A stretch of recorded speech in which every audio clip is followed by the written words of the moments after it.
Maarten. Thank you so much for joining us today. And to kick us off, do you mind giving a brief intro of who you are and how you use interactive demos at Singlify?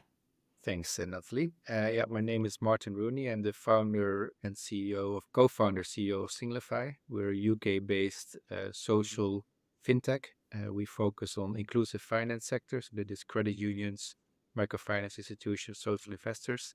We've built a end-to-end core banking solution on the Salesforce platform that we support inclusive finance providers with in terms of digital transformation. I was really excited about this one because I think a common question we get is, I have a Salesforce app or a lot of my value is in Salesforce. How do I show my product? Can you talk a little bit about why you decided to use an interactive demo to show a little more of your Salesforce app and where you promoted the demo? Yeah, sure. So in the early years, we largely either did a live Salesforce demo, uh, or we did a screenshot like PowerPoint slide deck.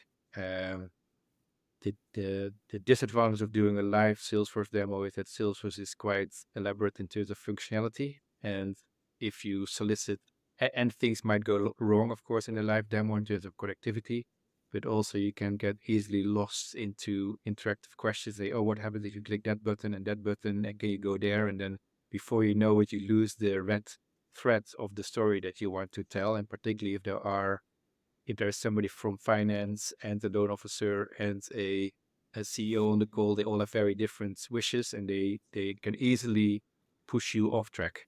So these live demos, although sometimes nice and very valuable for us, they were quite challenging because of this multiple functions that Salesforce has and our product being so very sophisticated with lots of different modules.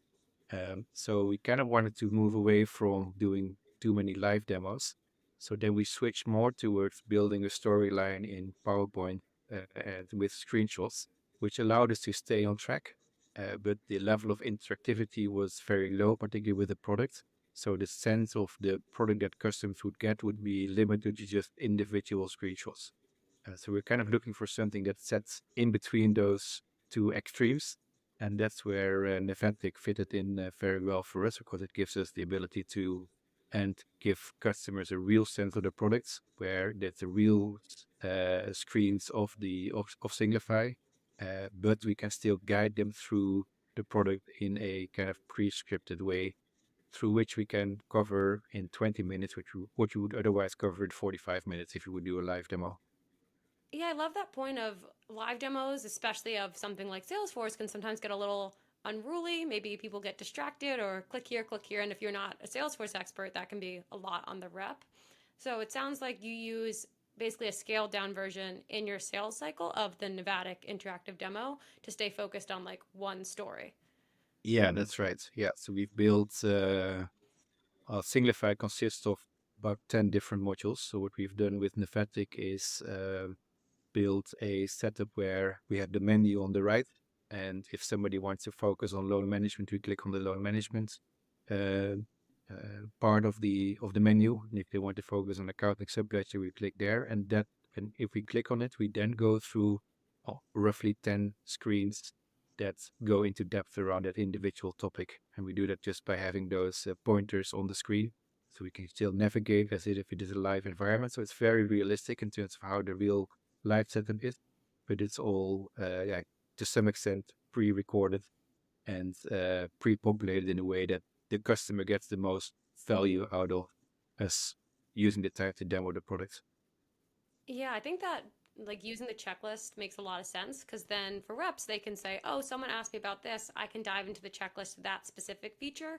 They don't necessarily just need to remember where that might live in Salesforce. Yeah, exactly. Yeah. Yeah. So it's particularly as a founder, we for a long time, we still largely do founder-led sales. So I'm doing a lot of the sales calls myself, but we've started to expand that now also to newer members of the team. So even for me, it might be possible to do a live demo and to kind of not get distracted. But for somebody who's fairly new, it is just much more comforting also for them to be able to have a scripted kind of limited scope of a demo that they cannot, they can just follow the links on the screen and just talk through it. But it's something that can easily be repeated and practiced versus a full live demo where yeah, you can go in any direction. So it gives much more support to newer members of the team who are newer to the product, who are maybe not as fluent in the full scope of the product as like me as a founder would be.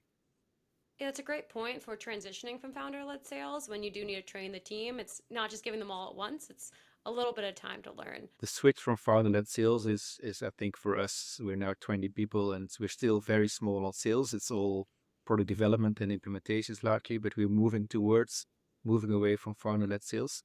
And then a tool like Nevetic, I think, is super helpful. Yeah, well, congrats on the growth. And I am curious, beyond the actual live sales demo, are you using it all in like your marketing or maybe in the sales cycle? Let's say someone really resonates with a specific feature, sending it as a post demo follow up. So we do have it on our website on the front page, but that's just I think just 10 self-guided steps, not the full product. So that is something that we use, and it's got pretty good traction. We could probably do more on it.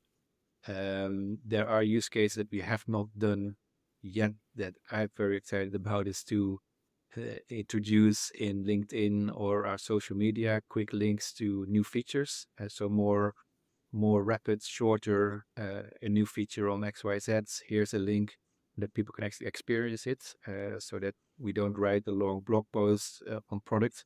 We just show and tell basically in social media, in LinkedIn, that then takes them to a new feature that they can easily self-navigate through.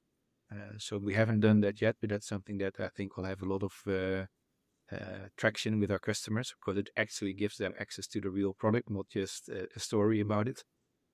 So I think that's a good one. And yeah, we do, particularly after we have done these demo calls, where we would say go through the checklist.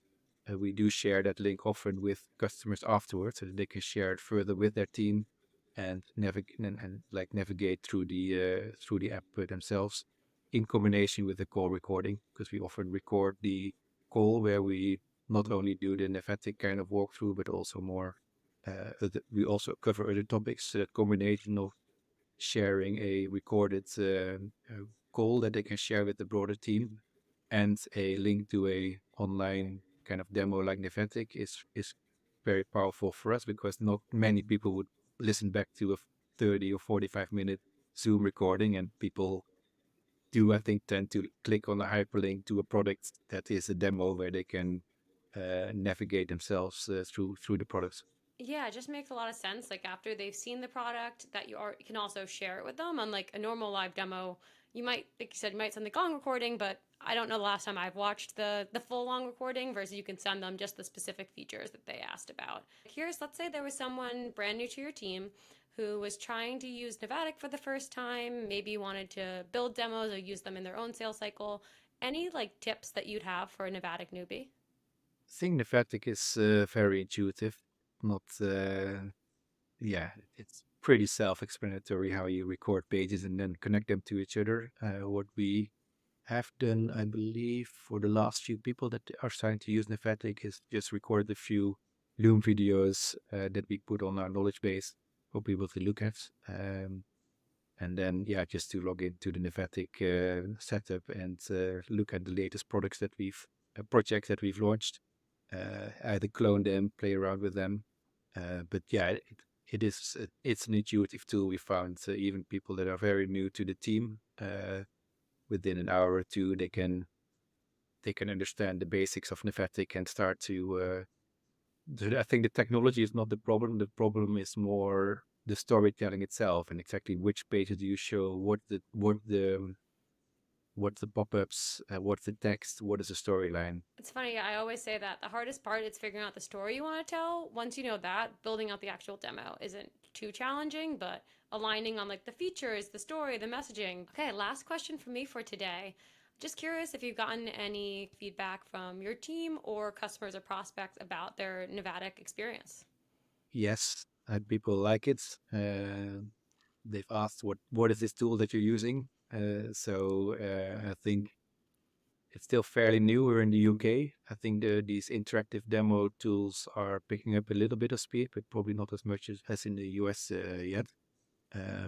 So yeah, we have used it a lot in workshops. also when we're at customer side, just to quickly show people what we're talking about. And yeah, that has gone down super well.